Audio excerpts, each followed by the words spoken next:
नमस्कार स्टूडेंट्स। ज्ञान तृप्ति महाविद्यालय 15 अनूपगढ़ के इस YouTube चैनल पर आपका हार्दिक स्वागत है। कोरोना काल को देखते हुए महाविद्यालय परिवार की तरफ से ऑनलाइन एजुकेशन का एक इनिशिएटिव स्टार्ट किया गया है, जिसके तहत BSc first year, second year और फाइनल ईयर की केमिस्ट्री की क्लासेस चल रही हैं। जूलॉजी, फिजिक्स, बॉटनी, इन सभी की क्लासेस रेगुलर चल रही हैं। उसी कड़ी में बीएससी फाइनल ईयर के लिए, जैसा कि मैंने आपको पहले बताया था, Monday Tuesday BSc second year, Wednesday Thursday BSc final year and Friday Saturday BSc first year. तो आज हम स्टार्ट कर रहे हैं बीएससी फाइनल ईयर के लिए, जो हमारा ऑलरेडी रनिंग टॉपिक है। ऑलरेडी जो हमारा टॉपिक चल रहा है वो है organometallic chemistry, BSc final year, OMC, organometallic chemistry, BSc final year, BSc final year. अब देखिए, ऑर्गेनोमेटेलिक केमिस्ट्री आपके दो जगह पर दे रखी है। एक तो दे रखी है ऑर्गेनिक केमिस्ट्री के अंदर, ऑर्गेनोमेटेलिक केमिस्ट्री। जो ऑर्गेनिक केमिस्ट्री के अंदर है वो हमारे सिलेबस में नहीं है। हमारे सिलेबस में केवल वही ऑर्गेनोमेटेलिक केमिस्ट्री है जो इनऑर्गेनिक केमिस्ट्री की यूनिट 3 है, बीएससी फाइनल ईयर। ठीक है।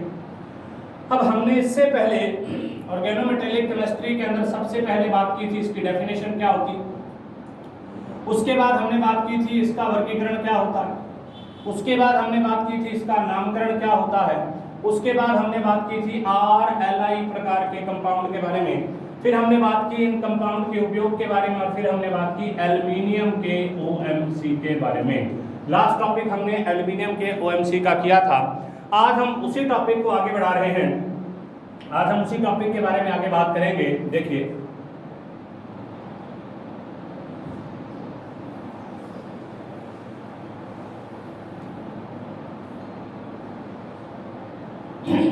आज का हमारा टॉपिक है एल्युमिनियम के OMC, मतलब ऑर्गेनोमेटेलिक कंपाउंड की संरचना। एल्युमिनियम के ऑर्गेनोमेटेलिक कंपाउंड की संरचना क्या होती है, सबसे पहले हम उसके बारे में डिस्कस करेंगे। उसके बाद में हम डिस्कस करेंगे मरकरी के ऑर्गेनोमेटेलिक कंपाउंड के बारे में, और फिर हम डिस्कस करेंगे टिन के ऑर्गेनोमेटेलिक कंपाउंड के बारे में। तो सबसे पहले इसके बारे में, सबसे पहला जो है वो है RnAlCl3। ये सारे के सारे क्या होते हैं, द्विलक संरचना के होते हैं। द्विलक संरचना के होते हैं, मतलब डाइमर इन नेचर होते हैं। अब डाइमर किस तरीके से होंगे उसको देखिए। Cl3 माइनस, यहाँ पर कुछ भी होगा 3 - N वगैरह हो जाएगा, तो ये इसकी संरचना होती है। तो देखिए इसका स्ट्रक्चर किस तरीके से बनेगी। द्विलक डाइमर बनता है एल्युमिनियम R2, ये हो गया। एक एग्जांपल ले रहे हैं हम, यहाँ पर क्लोरीन, यहाँ पर क्लोरीन जो कि ब्रिज बॉन्ड का काम कर रहा है, यहाँ पर एल्युमिनियम और यहाँ पर R2। तो ये क्या है, डाइमर है। डाइमर किस तरीके से बन गया, देखिए ये यहाँ से यहाँ तक एक मोनोमर है, एक इकाई है, और उसके बाद में यहाँ से यहाँ तक दूसरी इकाई है, और ये दोनों आपस में जुड़कर किसका फॉर्मेशन करते हैं, एक डाइमर का फॉर्मेशन करते हैं। नेक्स्ट, अगर कोई इसके एल्किल कंपाउंड हो, यहाँ पर तो हमने इसके बारे में बात की है, हम किसी एल्किल कंपाउंड के बारे में बात करते हैं कि इसके एल्किल कंपाउंड किस प्रकार से होते हैं। देखिए उसको,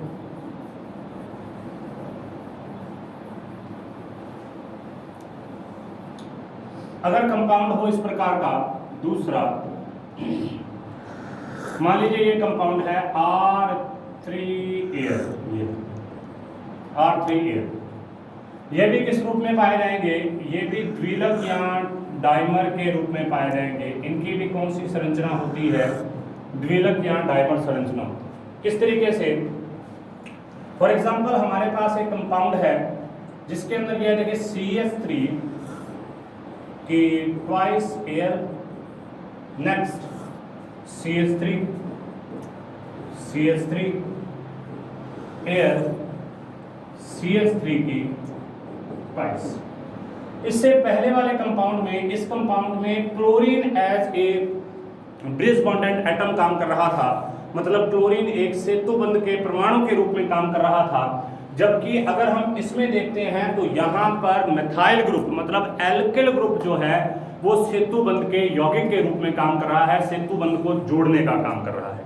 तो अभी तक हमने दो पढ़े, सबसे पहले क्लोरीन कंपाउंड वाले और दूसरे जो थे वो थे लोअर, अगर मतलब जिसमें कार्बन की संख्या कम हो, मिथाइल वाले, एथाइल वाले अलग होते हैं। अब देखिए नेक्स्ट,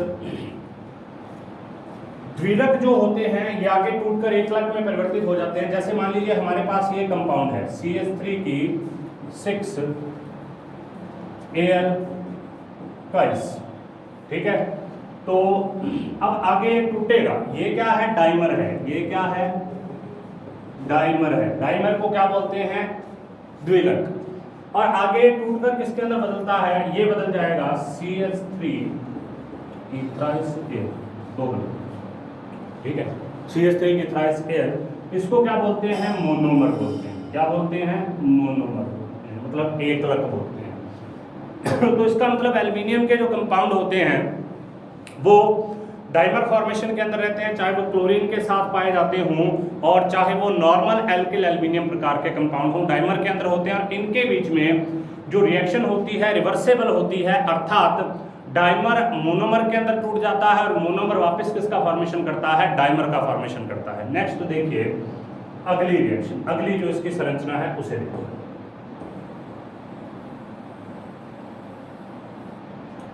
नेक्स्ट देखिए अगली संरचना है ट्राईबेंजिल एल्युमिनियम की।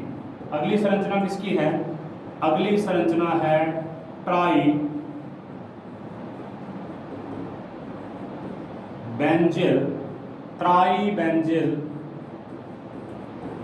एल्यूमिनियम की, ट्राईबेंजिल एल्युमिनियम कंपाउंड की, जिसमें 3 बेंजिल समूह होते हैं। हम ये जानते हैं कि फिनॉल जो है फेनिल के रूप में पाई जाती है, सॉरी बेंजीन जो है वो फेनिल के रूप में पाई जाती है, पीएच से उसको शो करते हैं। बेंजीन के साथ में अगर CH2 समूह लगा रहे तो उसको फेनिल बोलते हैं। बेंजीन के साथ में अगर CH2 समूह लगा रहे तो उसको बेंजिल बोलते हैं, बेंजिल। पीएच होता है अकेला फेनिल और CH2 समूह लगता है तो उसको बेंजिल बोलते हैं। अगर उसके साथ में CH समूह लगा रहे तो उसको बेंजल बोलते हैं। और अगर उसके साथ में अकेला कार्बन हो और बाकी संयोजकताएं हाइड्रोजन को छोड़कर किसी और पदार्थ से, किसी और तत्व यौगिक से, किसी से भी संतुलित हों तो उसको हम बेंजो बोलते हैं। तो यहाँ पर हम बात कर रहे हैं बेंजिल। तो बेंजिल की संरचना किस प्रकार की होती है, इसकी संरचना होती है श्रृंखला युक्त। इसकी संरचना कैसी होती है, श्रृंखला युक्त, अर्थात चेन लाइक स्ट्रक्चर होती है। किस प्रकार से, उसको ध्यान से देखिए। मान लीजिए ये हमारे पास क्या है, एल्युमिनियम। ये हमारे पास क्या है, एल्युमिनियम। एल्युमिनियम किसके साथ जुड़ा हुआ है, एल्युमिनियम जुड़ा है CH2 के साथ में, और ये CH2 आगे किसके साथ में जुड़ा हुआ है, फेनिल के साथ में। इसी प्रकार से ये वाला एल्युमिनियम भी किसके साथ जुड़ा है, CH2 के साथ में, और ये आगे किसके साथ में जुड़ा है, फेनिल के साथ में। तो ये वाला जो ग्रुप होता है, ये वाला जो ग्रुप है, ये वाला ग्रुप, इसको क्या बोलते हैं, बेंजिल ग्रुप बोलते हैं। इस ग्रुप को बेंजिल ग्रुप बोलते हैं पूरे। अब देखिए नेक्स्ट, यही एल्युमिनियम आगे भी जुड़ा है और वो किस तरीके से जुड़ा है, CH2PH के, ये हो गया। अब आगे श्रृंखला कैसे बनेगी, मतलब ये तो एक कंपाउंड है, सिंगल कंपाउंड है, जबकि हमने क्या लिखा है कि ये श्रृंखला युक्त यौगिक है। तो आगे श्रृंखला कैसे बनाएगा, इसी प्रकार से आगे एक और फेनिल होगा। तो मैं उसकी स्ट्रक्चर यहाँ पर बना देता हूँ। देखिए अगला फेनिल जो है, देखिए यहाँ पर CH2 अगला आ गया, उसके साथ में जुड़ा हुआ ये आ गया एक फेनिल।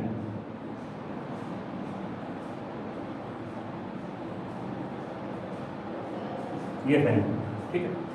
तो अब ये एल्युमिनियम क्या करेगा, एल्युमिनियम इसके साथ में ऐसे जुड़ा रहेगा, ऐसे श्रृंखला करेगा, ठीक है।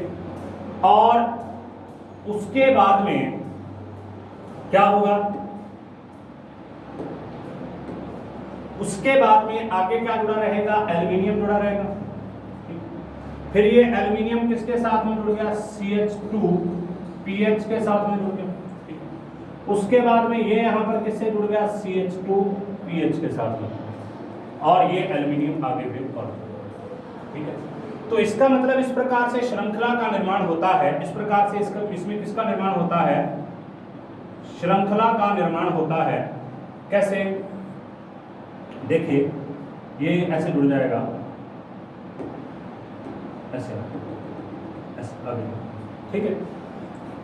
एक ट्राई बेंजिल एल्यूमिनियम ये था, एक बेंजिल, दो बेंजिल, तीन बेंजिल, ट्राई बेंजिल हो गया, एल्यूमिनियम जुड़ा है ट्राई बेंजिल एल्यूमिनियम। एक कंपाउंड ट्राई बेंजिल एल्यूमिनियम का ये था, एक कंपाउंड ट्राई बेंजिल एल्यूमिनियम का ये है, और एक कंपाउंड इसके आगे और भी होगा ट्राई बेंजिल एल्यूमिनियम का। तो ये आपस में श्रृंखला द्वारा जुड़े रहते हैं, श्रृंखला के तरीके से पाए जाते हैं, एक दूसरे के साथ, दूसरा तीसरे के साथ, और आगे भी इसी तरीके से जुड़ते रहते हैं, ठीक है। अब हम बात करते हैं इस कंपाउंड की, तो ट्राई बेंजिल कंपाउंड था। हम बात करते हैं मतलब लिथियम के कंपाउंड की। लिथियम के साथ में अगर कोई जुड़ा रहे, लिथियम एल्यूमिनियम एथाइल का जो कंपाउंड है वो एक प्रकार का कार्ब धातु यौगिक होता है, उसके कंपाउंड की हम बात करते हैं। तो देखिए यह संरचना तो हमारे होगी,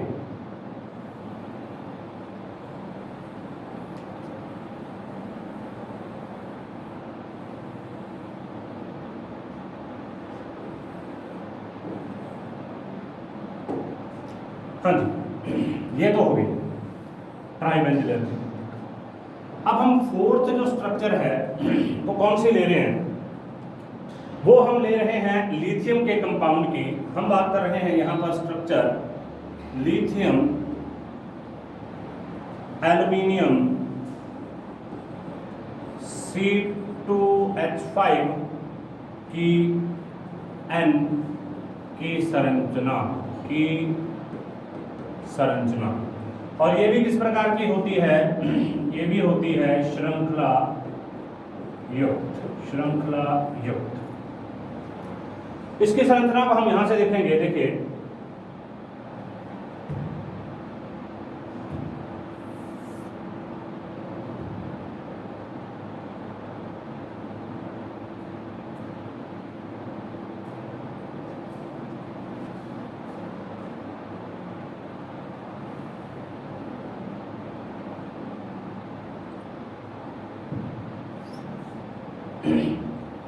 यहां पर है लिथियम एल्यूमिनियम C2H5N की संरचना। देखिए कैसे, ये संरचना भी एक प्रकार से चतुष्फलकीय प्रकार की होती है। कैसी संरचना होती है, टीडी टाइप की स्ट्रक्चर है, टेट्राहेड्रल प्रकार की स्ट्रक्चर है, टीडी टाइप की स्ट्रक्चर है। इसके अंदर क्या होता है, एल्यूमिनियम के साथ में क्या जुड़ा है, एल्यूमिनियम के साथ में C2H5N। देखो ये है एल्यूमिनियम, इस एल्यूमिनियम के साथ में एक C2H5 ये जुड़ गया, एक C2H5 ये जुड़ गया, एक C2H5 ये जुड़ गया, और एक C2H5 ये जुड़ गया, मतलब 4 C2H5 इसके अंदर जुड़े हुए। ये आगे किससे जुड़े हुए हैं, लिथियम के साथ जुड़े हुए हैं। मतलब प्रत्येक CH2 किसके साथ जुड़ा रहेगा, लिथियम के साथ। ये वाला CH2 भी किसके साथ जुड़ा रहेगा, लिथियम के साथ। तो मुख्य रूप से एल्यूमिनियम का कंपाउंड कितना है, सिर्फ इतना है। मुख्य रूप से एल्यूमिनियम का कंपाउंड कितना है, सिर्फ इतना। और ये भी कैसा है, टेट्राहेड्रल शेप में। एक ऊपर से आ रहा है CH2CH3, एक इस तरफ आ रहा है CH2CH3, एक इस तरफ आ रहा है CH2CH3, 1 2 और 3, और एक सामने की तरफ है, इस तरीके से जैसे कि यहां पर दिखाया गया। तो ये भी टेट्राहेड्रल शेप में है। ये पूरा का पूरा टीडी शेप जो है ये इसके साथ में जुड़ेगा with the help of lithium, मतलब लिथियम के जो धातु है उसके साथ में जुड़कर और आगे की तरफ ये जुड़ जाएगा। तो ये होता है लिथियम एल्यूमिनियम C2H5N की संरचना। तो हमने यहाँ पर संरचनाएं कौन कौन सी की हैं, एक बार हम उनको ब्रीफ कर लेते हैं कि हमने यहाँ पर कौन कौन सी संरचनाएं की हैं। देखिए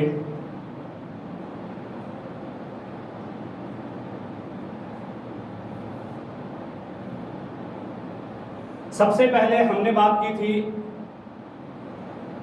इसकी, मतलब R2AlClCl की संरचना इस तरीके से Cl- की संरचना होती है। दूसरी संरचना हमने की थी कि एल्किल यौगिक भी द्विलिकीकृत होते हैं। और तीसरी जो संरचना हमने की थी वो ट्राई बेंजिल एल्यूमिनियम की संरचना की थी। ट्राई बेंजिल एल्यूमिनियम की संरचना किस प्रकार से होती है। उसके बाद हमने जो फोर्थ संरचना की है,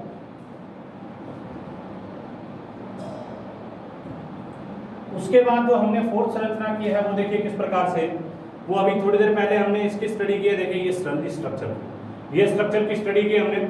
इस स्ट्रक्चर के अंदर क्या है, लिथियम है और बाकी जो एल्यूमिनियम का कंपाउंड है एथाइल एल्यूमिनियम, 4 इसमें एथाइल ग्रुप है। एथाइल ग्रुप आगे किसका निर्माण कर रहा है, श्रृंखला का निर्माण कर रहा है, 4 अल्फा कार्बन से घिरा होता है और आगे लिथियम परमाणु 4 अल्फा कार्बन से घिरा हुआ है। देखो ये भी अल्फा कार्बन है, ये भी अल्फा कार्बन है, ये भी अल्फा कार्बन है, 1 alpha carbon, 2 alpha carbon, 3 alpha carbon, 4 alpha carbon. 4 alpha carbon से चारों रूप से घिरा जाएगा और एक एल्यूमिनियम का कंपाउंड दूसरे एल्यूमिनियम के कंपाउंड के साथ में किसका फॉर्मेशन कर रहा है, एक एल्यूमिनियम का कंपाउंड दूसरे कंपाउंड के साथ में किसका फॉर्मेशन कर रहा है, श्रृंखला का निर्माण कर रहा है। तो ये होगी एल्यूमिनियम के कार्ब धात्विक यौगिकों की संरचना। कल हम एल्यूमिनियम के कार्ब धात्विक यौगिकों की स्ट्रक्चर, उसके क्रियाविधि के, उसके रासायनिक गुणों के बारे में पढ़ रहे थे, निर्माण की विधियों के बारे में पढ़ रहे थे। आज हमने इसको कंप्लीट किया है। अब हम नेक्स्ट करते हैं AlN प्रकार के कंपाउंड क्या होते हैं।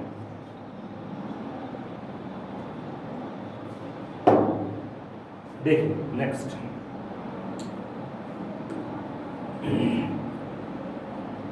अगला हमारा टॉपिक है OMC। किसका OMC है, एल्यूमिनियम का OMC। और हमारा जो आज का टॉपिक है वो कौन सा है, एल्यूमिनियम नाइट्रोजन के यौगिक, मतलब ऐसे कंपाउंड जिनमें एल्यूमिनियम नाइट्रोजन के साथ में जुड़ा रहता है। इसका सबसे बेस्ट एग्जांपल है, अब ये जो यौगिक होते हैं इस प्रकार के, इन यौगिकों के अंदर एक खासियत होती है कि इन सभी यौगिकों में जो बॉन्ड पाया जाता है वो कौन सा होता है, एल्यूमिनियम नाइट्रोजन और एल्यूमिनियम बॉन्ड पाया जाता है। मतलब कौन सा बॉन्ड पाया जाएगा, एल्यूमिनियम नाइट्रोजन एल्यूमिनियम बॉन्ड होता है इन सभी के अंदर, एल्यूमिनियम नाइट्रोजन एल्यूमिनियम बॉन्ड होता है। और ये बॉन्ड किस प्रकार से बनेगा, सबसे पहले निर्माण देखते हैं किस प्रकार से होगा। सबसे पहले हम क्या देखते हैं, निर्माण देखते हैं। मान लीजिए हमारे पास एक कंपाउंड है ये Me3Al, हम ये जानते हैं Me मेथिल होता है। Me3Al किसके साथ में रिएक्शन कर रहा है, ये रिएक्शन कर रहा है H2NMe से, मतलब एमीन के साथ रिएक्शन कर रहा है, ठीक है। H2NMe के साथ एमीन के साथ रिएक्शन कर रहा है, तो इससे कौन सा कंपाउंड बनेगा, कोऑर्डिनेट बॉन्ड का फॉर्मेशन होगा। नाइट्रोजन के ऊपर एकांकी इलेक्ट्रॉन युग्म होते हैं और ये अपने एकांकी इलेक्ट्रॉन युग्म को एल्यूमिनियम को दान करके कोऑर्डिनेट बॉन्ड का फॉर्मेशन करेगी, जिसको हम उपसह संयोजक प्रकार का बंध कहते हैं। तो यही बंध होता है AlNAl प्रकार का बंध। देखिए किस प्रकार से बनेगा, तो ये स्ट्रक्चर बनेगी। देखिए ये है एल्यूमिनियम, ठीक है, इसके ऊपर ये क्या है N, उसके बाद में H2 और फिर है Me। यहाँ पर इसके पास में क्या है, एक Me है, यहाँ पर इसके पास में क्या है, दूसरी Me है और यहाँ पर तीसरी Me। तो ये क्या होगा, इस तरीके से ऐसे फैल जाएगा और यहाँ पर क्या होगा, यहाँ पर क्या होगा, इस तरीके से बॉन्ड का फॉर्मेशन होगा। तो ये कौन सा बॉन्ड है, ये है उपसह संयोजक बंध। इसी के आधार पर हम कह सकते हैं कि ये कंपाउंड कैसे व्यवहार कर रहा है, ये कंपाउंड व्यवहार कर रहा है लेविस एसिड की तरह। इसीलिए हम कहते हैं कि एल्यूमिनियम के कार्ब धात्विक यौगिक लुईस अम्ल की तरह व्यवहार करते हैं, अर्थात इलेक्ट्रॉन को खींच लेते हैं। तो ये बन गया पहला। अब इसी तरीके से आगे भी हम इसको बढ़ाते जा सकते हैं, किस तरीके से बनेगा। अब ये आगे किस तरीके से ड्राइव किया जा सकता है, देखिए उसको। तो ये इस प्रकार से कंपाउंड का फॉर्मेशन हो गया, ये ठीक है, इस प्रकार से पूरा का पूरा कंपाउंड क्या है, बन जाएगा। अब इसमें द्विलक की जो संरचनाएं हैं वो किस प्रकार से बनेगी, देखिए ये तो इसका निर्माण था, ठीक है।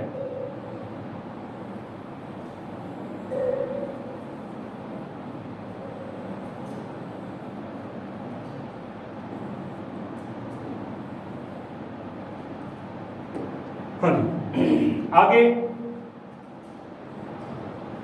द्विलक जब ये बनेंगे तो किस तरीके से इनकी संरचनाएं बनेगी उसको देखिए, उसकी संरचना को ध्यान से देखिए। इसमें होता कौन सा बॉन्ड है, इसमें होता है एल्यूमिनियम नाइट्रोजन एल्यूमिनियम प्रकार का बॉन्ड होता है, ठीक है। और इनकी द्विलक की जो संरचना है, द्विलक मतलब इनके डायमर की जो संरचना है वो निम्न प्रकार से बनेगी। यहाँ पर एक एल्यूमिनियम होगा, ठीक है, उसके साथ में एक नाइट्रोजन होगा, ठीक है, उसके साथ में एक एल्यूमिनियम और होगा और उसके साथ में एक नाइट्रोजन और होगा। मतलब एक डायमंड टाइप का स्ट्रक्चर बनेगा। एक वैसे तो ये बनता है, जाल बनता है पूरा, एक इनका हम ये कह सकते हैं नेट टाइप स्ट्रक्चर बनती है, केज टाइप स्ट्रक्चर बनती है, लेकिन यहाँ पर हमने इस तरीके से इसको प्रदर्शित कर रखा है, जिसमें से ये जो होगा इसका बॉन्ड कौन सा होगा, ये वाला बॉन्ड, इसका ये वाला बॉन्ड होगा ये,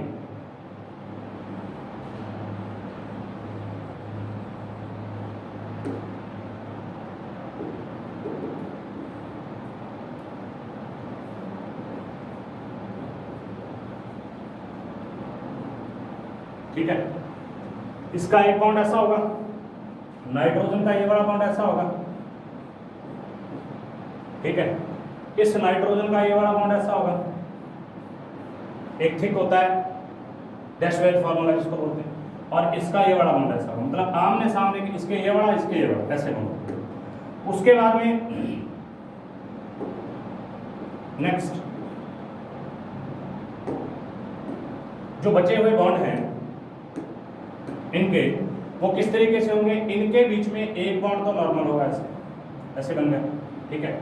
इनके बीच में भी एक बॉन्ड क्या होगा, नॉर्मल होगा, इनके बीच में भी एक बॉन्ड क्या होगा, नॉर्मल होगा, और इनके बीच में एक बॉन्ड क्या होगा, नॉर्मल। बाकी जो बचा हुआ बॉन्ड है इसका, वो कैसे होगा, डॉटेड, आगे किसी के साथ जुड़ा रहेगा, ये भी आगे क्या होगा, किसी के साथ जुड़ा रहेगा, ये भी आगे क्या होगा, किसी के साथ जुड़ा रहेगा, और ये भी आगे क्या होगा, किसी के साथ, ठीक है। तो इस प्रकार से द्विलक की संरचना बनती है, जिसमें एल्यूमिनियम के एक तरफ जो सामने की तरफ वाला बॉन्ड है वो इस तरीके से होगा, 3D स्ट्रक्चर है, ये बीच में इसके केज लाइक स्ट्रक्चर बनेगी, मतलब क्या बनेगी, ये जालक युक्त संरचना बनेगी। क्या बनेगी, जालक युक्त संरचना बनेगी। मतलब कौन सी, जालक, जालक का मतलब होता है नेट लाइक स्ट्रक्चर, जालक युक्त संरचना बनेगी। अब इसी में अगर हम बात करते हैं Al4N4 की स्ट्रक्चर की, तो वो किस तरीके से बनेगी,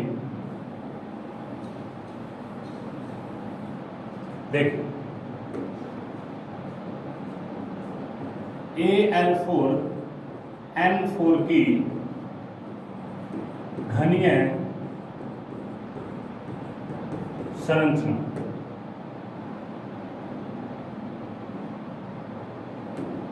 Al4N4 की घनीय संरचना, ये देखिए कैसे बनेगी। सबसे पहले इसमें एक घन बनेगा, देखिए कैसे,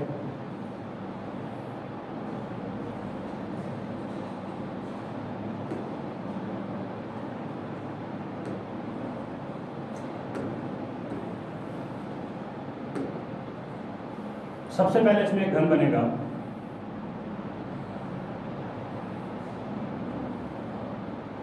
ठीक है।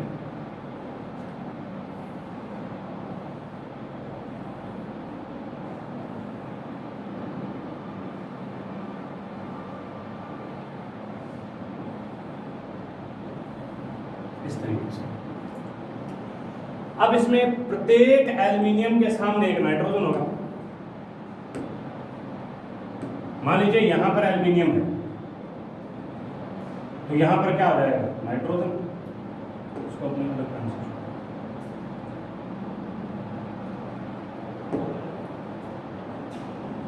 है, ठीक है। यहां पर भी क्या हो जाएगा, नाइट्रोजन, ठीक है। यहां पर क्या हो जाएगा, एल्यूमिनियम,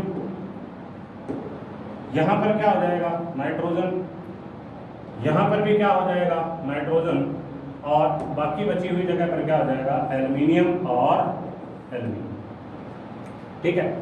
तो इसका एक तीन बॉन्ड तो बने हुए हैं, मतलब 3 बॉन्ड तो इसके साथ है, ये बॉन्ड यहां पर खुला रहा, ये बॉन्ड इसका यहां पर खुला रहा, ये बॉन्ड इसका यहां पर खुला रहा, ये बॉन्ड इसका यहां पर खुला रहा, ये बॉन्ड इसका यहां पर खुला रहा, ये बॉन्ड इसका यहां पर खुला रहा, और इसका भी पीछे की तरफ बॉन्ड खुला रहता है। तो इसको बोलते हैं केज स्ट्रक्चर, केज संरचना, मतलब पिंजरे नुमा संरचना, केज स्ट्रक्चर, क्यूबेन के तरीके पर संरचना इसकी बनती है, ठीक है। उसके बाद है पॉली कंपाउंड की संरचना किस प्रकार से होती है, एक बार हम उसको देखते हैं।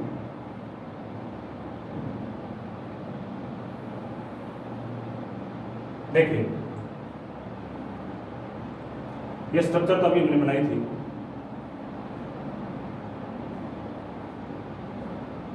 किलेट क्या होता है? किलेट का मतलब होता है वलय। यहाँ पर एक शब्द दे रखा है किलेट अमीनों के साथ इसकी संरचना।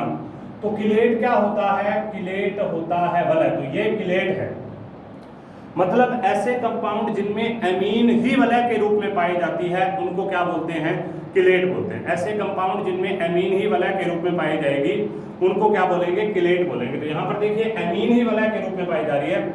ये एक अमीन है 2 डिग्री, ये एक अमीन है 2 डिग्री और इसके बीच में एल्यूमिनियम आ गया। तो कौन सी स्ट्रक्चर का निर्माण कर लिया? वलय का। इसी प्रकार से यहाँ पर भी किसका स्ट्रक्चर का निर्माण कर लिया? वलय प्रकार की संरचना का निर्माण हो गया। नेक्स्ट देखिए,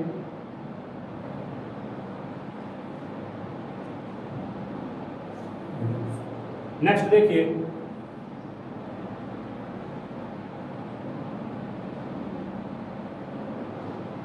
देखिए पॉली प्रकार के कोई कंपाउंड है जिनमें बहुत सारे अमीनो ग्रुप पाए जा रहे हैं, उनके स्ट्रक्चर भी जिनमें क्या होता है? n का मान क्या होगा? उनमें n का, जैसे ये है कंपाउंड, जैसे इस प्रकार के जिसमें हाइड्रोजन भी पाई जाएगी, इसको देखो मैं कलर चेंज करके बताता हूँ, जिसमें हाइड्रोजन भी पाई जाएगी, जिसमें एल्यूमिनियम भी पाया जाएगा और जिसमें नाइट्रोजन भी पाया जाएगा और R भी पाया जाएगा, n प्रकार के कंपाउंड होंगे। इनको बोला जाता है पॉली प्रकार के कंपाउंड, जिनमें बहुत ज्यादा ऐसे कंपाउंड पाए जाएंगे। यहाँ पर जो n होता है, n हो सकता है 2 से लेकर 35 तक, कुछ भी। तो इसकी स्ट्रक्चर इस प्रकार की होती है, पिंजरेनुमा स्ट्रक्चर होती है, जिसमें जो डॉट है, ये वाला जो डॉट है ये क्या होता है? ये होता है AlH, मतलब एल्यूमिनियम का हाइड्राइड होता है। और ये वाला जो है, ये क्या होता है? ये होता है NR, मतलब नाइट्रोजन और एल्किल होता है। तो सभी में इस तरीके से होगा, पिंजरे लाइक स्ट्रक्चर होगी, केज लाइक स्ट्रक्चर होगी, जिसके अंदर क्या होगा? ये वाला जो है, ये डॉटेड जो स्ट्रक्चर है ये क्या होगी? AlH होगी, एल्यूमिनियम का हाइड्राइड होगी। और जो ये वाली स्ट्रक्चर है वो क्या होगी? NR होगी, नाइट्रोजन का एल्किल कंपाउंड होगी। तो हमने यहाँ पर क्या देखा है? यहाँ पर देखा है AlN प्रकार के यौगिक जिनकी अलग अलग प्रकार की संरचनाएं होती हैं, जिनके अंदर कुछ द्विलक पाए जाते हैं, आपस में जुड़ते हैं, केज लाइक स्ट्रक्चर बना सकते हैं, घन के जैसी संरचना बना सकते हैं। तो लास्ट जो संरचना N प्रकार के कंपाउंड की है, उसके अंदर क्या है? N का मान 2 से लेकर 35 तक हो सकता है और 2 से लेकर 35 तक का जो मान है उस तरीके से चलता है।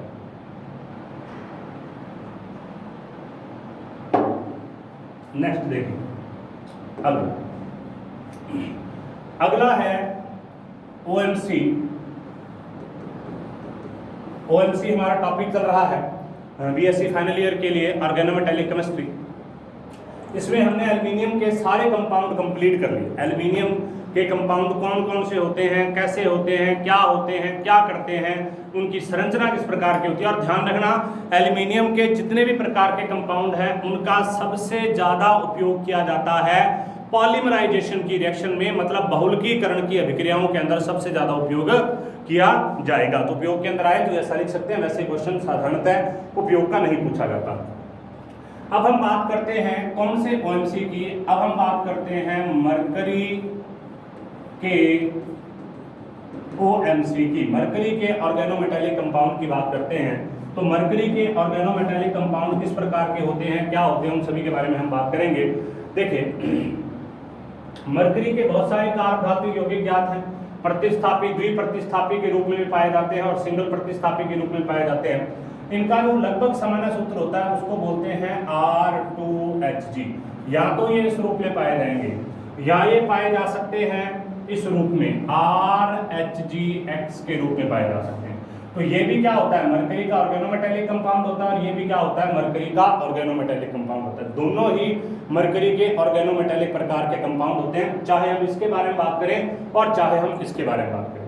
सबसे पहले हम बात करते हैं इनका, सबसे पहले जो स्थायी होते हैं। अब इसमें एक चीज और है, इनका सबसे बड़ा गुण क्या है कि ये जल, जैसा कि हमने पहले कहा था कि इससे पहले जो हमने कंपाउंड किए थे वो जल और वायु के प्रति अस्थायी थे। तो ये जल या वायु के प्रति स्थायी होते हैं, मतलब अधिकतर स्थायी होते हैं, ज्यादातर स्थायी होते हैं। तो इसी वजह से इनका उपयोग कार्बनिक यौगिकों के संश्लेषण में किया जाता था। अब नहीं किया जाता, अब कम किया जाता है, मतलब ऐसा नहीं कि बिल्कुल ही नहीं करते। उसका कारण क्या है कि Hg जो होता है वो टॉक्सिक नेचर का होता है, Hg जो होता है विषैली प्रकृति का होता है, इस वजह से आजकल इसका उपयोग कम किया जाता है। अब हम बात करते हैं इसके निर्माण के बारे में कि निर्माण इसका किस प्रकार से किया जाए। देखिए निर्माण किस प्रकार से किया जाएगा। अब हम बात करते हैं इसके निर्माण के बारे में। निर्माण में सबसे पहला है RMgX, मतलब ग्रिग्नार्ड अभिकर्मक से इसका निर्माण किस प्रकार से किया जाएगा। सबसे पहली रिएक्शन देखिए कैसे होगा। मान लीजिए हमारे पास क्या है 2RMgBr है, ग्रिग्नार्ड अभिकर्मक है। इसकी रिएक्शन हम मर्क्यूरी क्लोराइड के साथ में करवा देंगे। हम करवाएंगे 2HgCl2 के साथ इसकी रिएक्शन करवाएंगे, और इसकी जो रिएक्शन है उसके अंदर सबसे पहले बनेगा 2RHgCl बनेगा, प्लस नेक्स्ट इसमें क्या बनेगा MgCl2 बनेगा, प्लस नेक्स्ट इसमें क्या बनेगा MgBr2 बनेगा। मतलब एक इस प्रकार का कंपाउंड तो यहाँ पर बन गया, ये वाला RHGX टाइप का कंपाउंड तो यहाँ पर बन गया। अब RHGX टाइप का कंपाउंड आगे भी तो रिएक्शन कर सकता है। कैसे? यही RHGX टाइप का कंपाउंड आगे रिएक्शन करेगा, अगली रिएक्शन करेगा। अगली रिएक्शन के अंदर क्या होगा देखिए, मान लीजिए हमारे पास आगे और हमने क्या ले लिया 2MgBr ले लिया, 2MgBr ले लिया। ये किसके साथ रिएक्ट होगा, ये रिएक्ट होगा 2RHgCl के साथ, मतलब इसी के साथ में रिएक्ट होगा, और इसी के साथ में रिएक्ट करके फॉर्मेशन किसका करता है, ये फॉर्मेशन करता है 2R3Hg का, मतलब ट्राई एल्किल मरकरी का फॉर्मेशन करता है। इसके अलावा यहाँ से क्या निकल जाएगा, देखिए यहाँ पर मैग्नीशियम 2 है, यहाँ पर क्लोरीन है, तो यहाँ पर क्या निकल जाएगा 2, यहाँ पर देखिए क्या निकलेगा, यहाँ पर निकल जाएगा MgCl2, ठीक है, मैग्नीशियम क्लोराइड, बाकी यहाँ पर ब्रोमीन है, प्लस क्या निकल जाएगा MgBr2।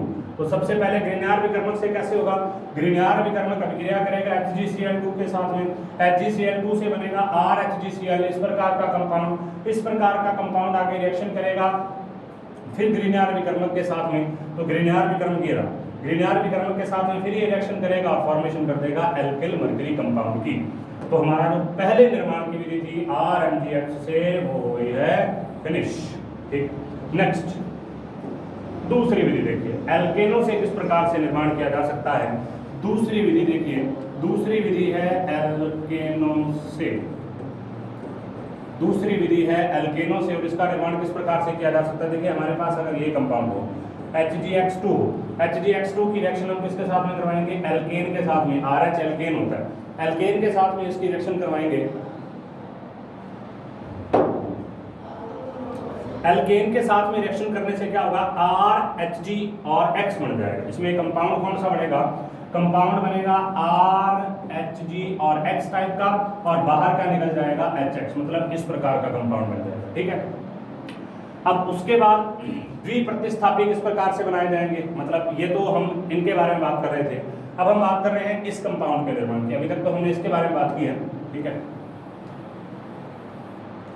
अब हम देखिए बात करेंगे अगला तीसरा R2Hg का निर्माण। R2Hg का निर्माण किस प्रकार से होगा, R2Hg का निर्माण किस प्रकार से होगा। उसके लिए सबसे पहले हम रिएक्शन करते हैं मर्क्यूरी क्लोराइड की रिएक्शन किसके साथ में करेंगे, हम रिएक्शन करेंगे 3HgCl2,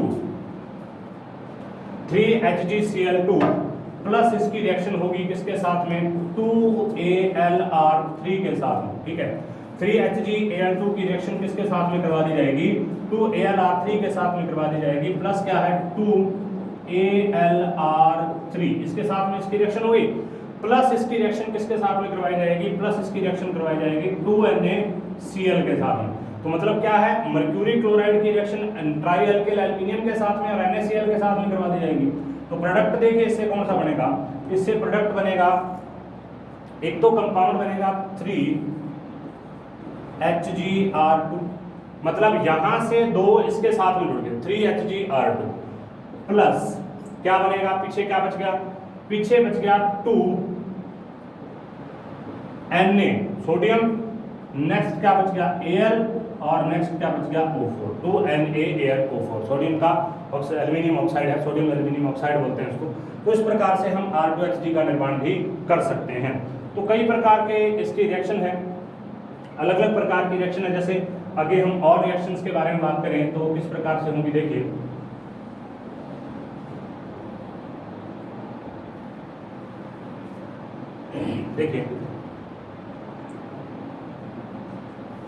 अगली रिएक्शन के अंदर क्या होता है। अगली रिएक्शन में हम यहां पर यूज कर रहे हैं एल्किल हैलाइड और सोडियम अम्लगम को। सोडियम अम्लगम क्या होता है, सोडियम अम्लगम होता है Na, सोडियम अम्लगम होता है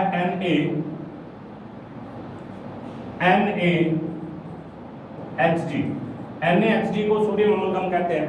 तो एल्किल हैलाइड की अभिक्रिया सोडियम अम्लगम के साथ में करवाई जाएगी, जिसमें क्या निकल जाएगा, ये तो बाहर निकल जाएगा यहाँ से NaX के रूप में, ठीक है, और HgR2 इसके साथ में जुड़ जाएगा। नेक्स्ट रिएक्शन में कार्ब मर्करी हैलाइड का अपचयन Na की उपस्थिति में करवाया जाएगा, तो R2Hg और NaX का फॉर्मेशन हो जाएगा। इसी प्रकार से इसकी काफी सारी अभिक्रियाएं हैं जो हम यहाँ पर कर चुके हैं। इनकी बस निर्माण की 4 से 5 अभिक्रियाएं आपको पता होनी चाहिए जो आपको करवा दी गई हैं। नेक्स्ट देखिए हम किसके बारे में बात करेंगे। नेक्स्ट हम बात करेंगे इसके उपयोग के बारे में। आगे हम बात करते हैं कि कार्ब मर्करी जो कंपाउंड है इनके उपयोग क्या होते हैं, इनके यूजेस क्या होते हैं, ठीक है, किस प्रकार से इनका यूज किया जाता है, उनके बारे में हम बात करेंगे। देखिए नेक्स्ट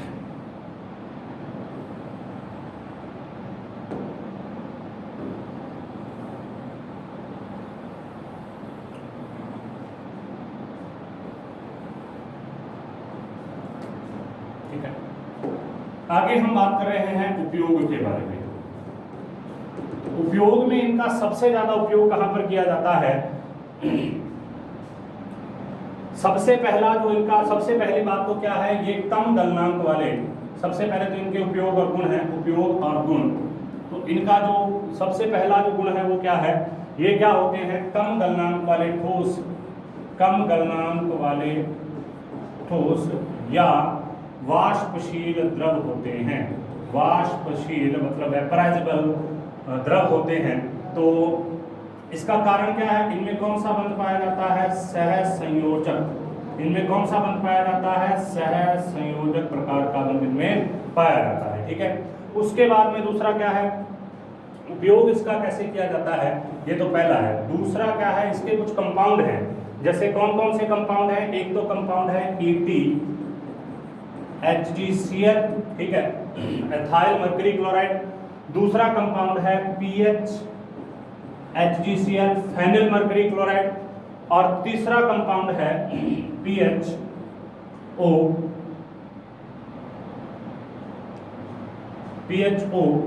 COCH3HD एसीटेट। चौथा कंपाउंड है HgCH3 की ट्वाइस डाइमेथिल मर्करी। इन सभी का क्या किया जाता है, कीटनाशक के रूप में, पेस्टिसाइड के रूप में इनका उपयोग किया जाता है। या इनका उपयोग क्या किया जाता है, इनका उपयोग किया जाता है बीजों को उपचारित करने में, बीजों को उपचारित करने में। या इनका उपयोग किया जाता है फंगस नाशी के रूप में। क्योंकि कारण क्या होता है, कारण होती है इनकी विषैली प्रकृति।